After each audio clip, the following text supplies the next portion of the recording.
గమనించాలి. జగన్మోహన్ రెడ్డి గారు గతంలో ఎప్పుడైతే కళ్యాణంకి వచ్చారో ఆ రోజు బీజేపీకి డబ్బులు రిలీజ్ చేస్తామని చెప్పి వచ్చారు.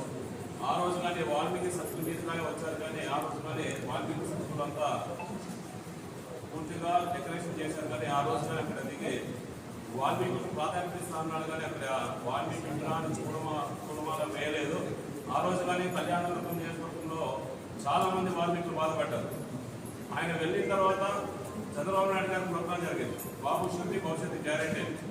దాదాపు 74-75 ఏళ్ళ వయసులో కానీ ఆయన అంత క్రౌడ్ ఉన్న ఇంటికి దిగి ఆ రోజు వాల్మీకి విగ్రహాన్ని పూర్వం వేయడం జరిగింది.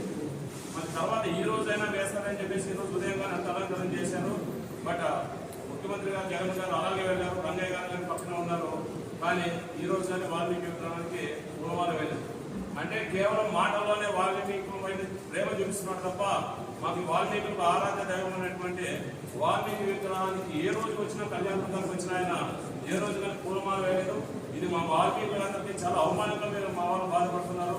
మరి ఇటువంటి వాళ్ళు వాల్మీకులు పెద్దపీట వేస్తామనేసి కేవలం మాటల చేతిలో చెప్తున్నారు, కానీ ఎక్కడా కానీ ఆచరణలో చూపడం లేదు. దీనైతే మేము వాల్మీకుల తరఫున ఇది తీవ్రంగా మేము ఖండిస్తున్నాం.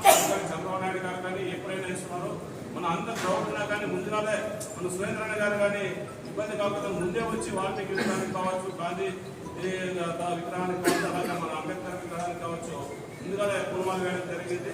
కాబట్టి వీళ్ళకి ఎవరి పట్ల చిత్తశుద్ధి లేదు. కాబట్టి ఇది కానీ మా వాల్మీకి సామాజిక వర్గం అంత గమనించి చాలా బాధపడుతున్నాం. దీనికంటే తీవ్రంగా ఖండిస్తున్నాం.